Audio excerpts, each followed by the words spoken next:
We find ourselves at Central Park, one of 70 parks in Huntington Beach, all maintained by the Huntington Beach Public Works Department, the heartbeat of Huntington Beach.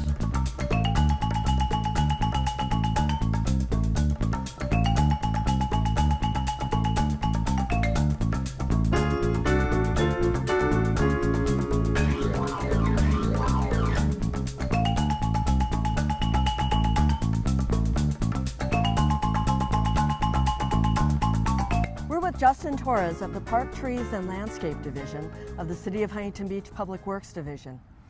Justin, we're meeting in Central Park, which is absolutely beautiful. What makes this park so special? Central Park is great.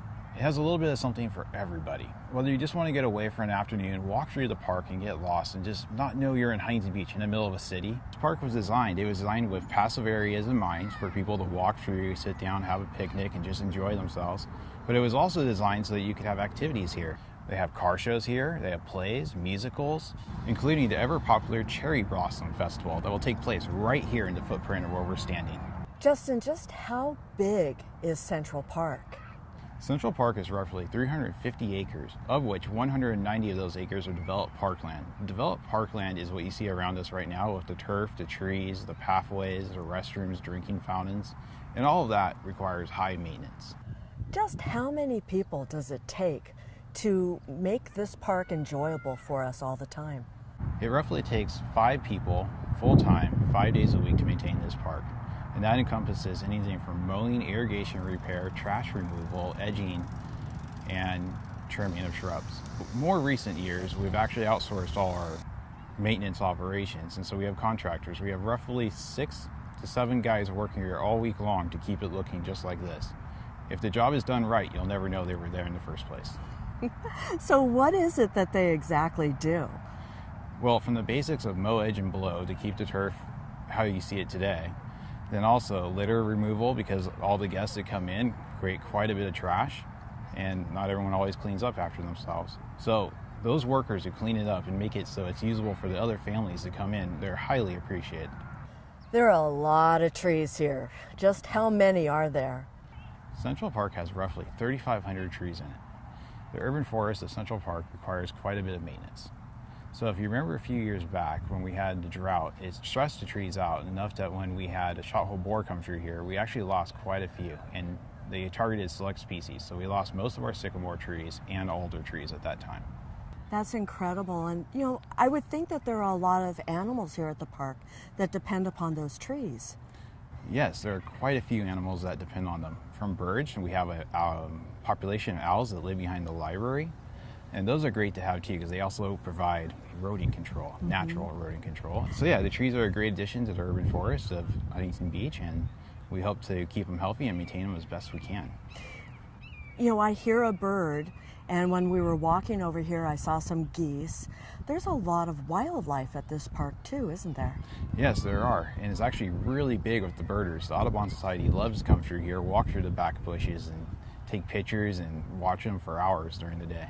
I can see how it takes so much effort to ensure that this park remains enjoyable for all of us.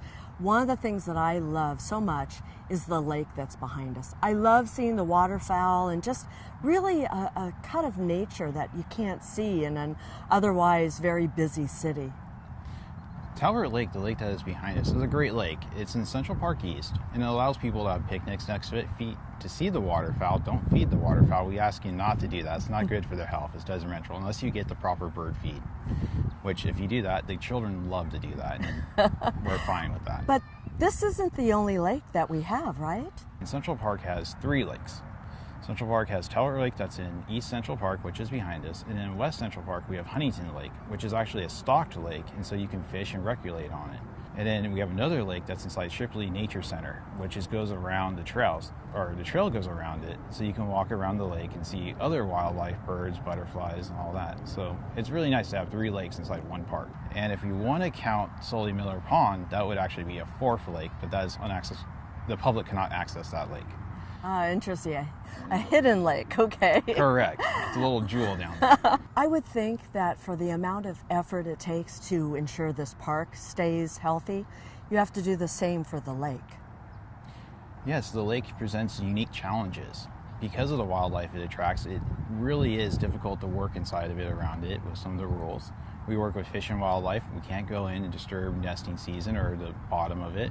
But also we work with vector control so they can do their job and abate mosquitoes so the neighbors around the park aren't being eaten up in their backyards. Last summer we did a massive removal of cattails and bulrush so the vector control personnel could get in and better treat the lake. And that was a huge undertaking on our part. To keep this grass green, I would think requires quite a bit of water. Yes, actually, watering a Central Park requires a lot of work. So Central Park was originally built in the early 60s to 70s. The irrigation system went in about 1972. So that's roughly 37 years ago. And since then, it's been upgraded many times. The challenges is that our distribution portion of the irrigation system, being designed in 1972, was designed without water conservation in mind. So we have gone through it over the years, upgrading it and modifying it as best we can. Central Park roughly takes around 50 million gallons a year to irrigate on average. This is not like a normal homeowner's front yard. It has about 16 controllers in it. Our main backflow is over 10 inches, and we have 4 pumps to pump the water, and it's on a consistent loop running from Goffard all the way out to Edward Street, going through the park, both sides, both west and east, all from one point of connection. So not only do you need personnel to maintain the park with the cut, blow, trim, you've actually need people to maintain the landscape system for water maintenance as well. It takes a very skilled, knowledgeable person to maintain this system. Again, being from the 1970s, they're running into all kinds of technology and stuff that is not seen in parks today. We have technology anything from transite mains down to cast iron tees to PVC. So it's a whole hodgepodge of stuff going on underneath the ground where you can't see it. It's really an incredible place to visit and spend time and decompress and enjoy yourself here. It really is, and I hope people can come through and find a little hidden nook in it and just sit down and relax and get away from the pressures of driving around traffic all day and dealing with people on their, people really close to them, and just decompress. Justin, thanks so much for showing us this special park. I'm sure we're going to get a lot more visitors now. That's great. I hope they really do come and they appreciate it and see all the work that Public Works puts into our park system. Thank you for having me.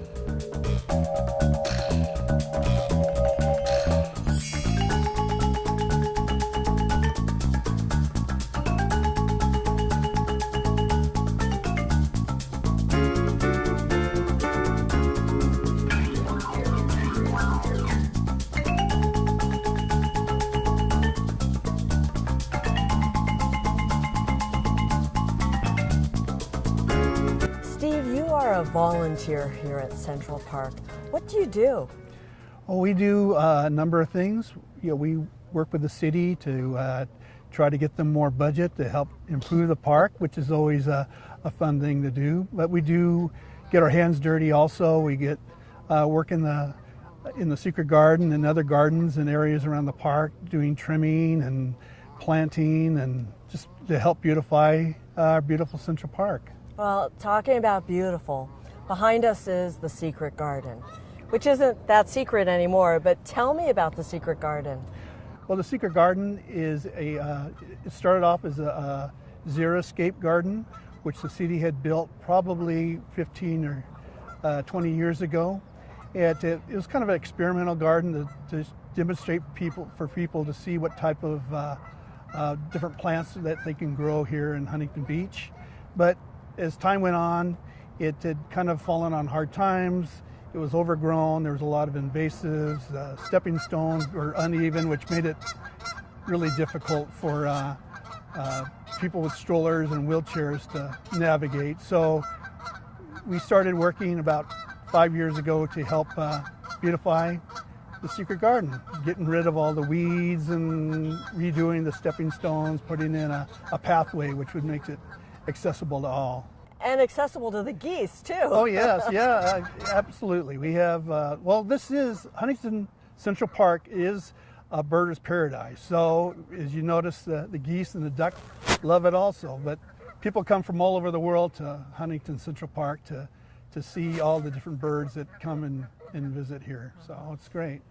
Steve, what makes the Secret Garden so special? Well, right now we're coming into spring. We had a lot of water this winter, so we're expecting a really wonderful springtime. Our Pride of Madeira is already starting to flower. We got poppies, California poppies, which are starting to flower in the garden. So, and the beautiful mature trees are beginning to leaf out. So it's going to be a really special spring, and we're looking forward to it. We talked earlier about how Central Park is a special place that you can go to get away from the busyness of your life. I can imagine that the Secret Garden is just that jewel that really takes you just away. Yeah, well, a lot of the park, or a lot of our parks are a lot of grass for playing and that type of thing. The Secret Garden is a little different. It's got maybe some boulders, it's got more flowers, a nice pathway lined with rocks and things. So it is a different type of thing than you experience than you'd see in a lot of the Central Park. So it's a great treasure. So who maintains the Secret Garden? Is it volunteers? Yes, we have a core of 5 to 10 volunteers. We have a wonderful volunteer team. They work tirelessly in the garden, at least weekly, always on Fridays, but sometimes other days of the week, to trimming, planting, watering. They do a wonderful job. So, it's a labor of love for sure. I would think to maintain the Secret Garden, you need funds to be able to do that. You're not independently wealthy to take care of it all yourself. Right, and we do get lots of support from the Public Works and the city, but for a lot of what we're doing, besides Boy Scout projects, we do need donations to help supply new tools, buy the plants, deal with weeds and that type of thing. So donations, and we do some fundraisers, and people can give to through the Huntington Beach Tree Society, hbtreesociety.org, I believe it is, and they can go to that site and make donations, and they can call out the Secret Garden or Central Park East or that type of thing. So, how much are you looking for? Well, I guess the goal would be 5,000 to 10,000 if we can. That would really help. We don't really get any dollar amounts, from the city. It's just mostly through work efforts, but which are very important. But we do, like I say, need those donations to help with plants and that type of other supplies. So that would be great if people can help out. We talked a little earlier about how going to Central Park is like getting away from your busy life. Right. I can imagine that the Secret Garden is even more so a special place. Oh yeah, definitely. I mean, especially with the flowers blooming right now, it's just so beautiful. It's so serene. It's a great place to come, meditate, read, relax, get away from it all. We encourage everybody to come and visit the Secret Garden. Thank you so much, Steve, for telling us about the Secret Garden. It's got to be a place that people need to visit. Yeah, we're right below the library. So if you know Central Park, and we want to invite everybody to come down, and not just the Secret Garden, but all the gardens and all the beautiful areas of Central Park. So come soon. Well, now you can see the great effort it takes for our parks to be maintained by the Huntington Beach Public Works Department, the heartbeat of Huntington Beach. I'm Jane Cameron.